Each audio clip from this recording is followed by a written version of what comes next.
See this day after day, incident after incident, something's happening, everybody's standing around filming, no one's interjecting themselves into situations. And there was a crazy story that I saw. It was two people who were interacting, one male, one female. They were interacting with one another, and someone decided they were going to interject themselves and help the female in the situation. And they started to interact with the male, and you know what the female did? Jumped on their back and started beating them up. Because they were not happy about the fact that they were interjecting. So you always have to be careful about what you're doing and who you're putting yourself in place with. Make sure that you're protecting yourself also. The problem, think about this.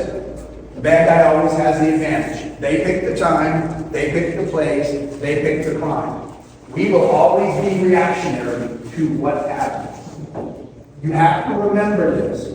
Someone that we cannot control their actions is looking for a target.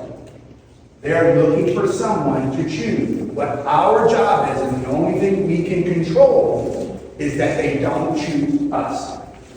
That's the key to this. And how we do this, we want to think about we talk about self-protection, awareness, avoidance, and de-escalation.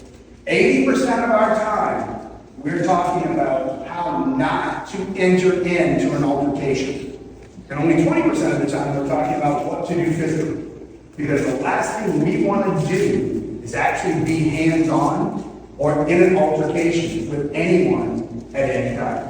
And so if we can become really, really good at protecting ourselves and not becoming a target, hopefully we never have to do self-defense. I always tell people, if you're defending yourself and getting into altercations all the time, we need to have a conversation about what you're doing and how you're doing stuff, because that should not be happening.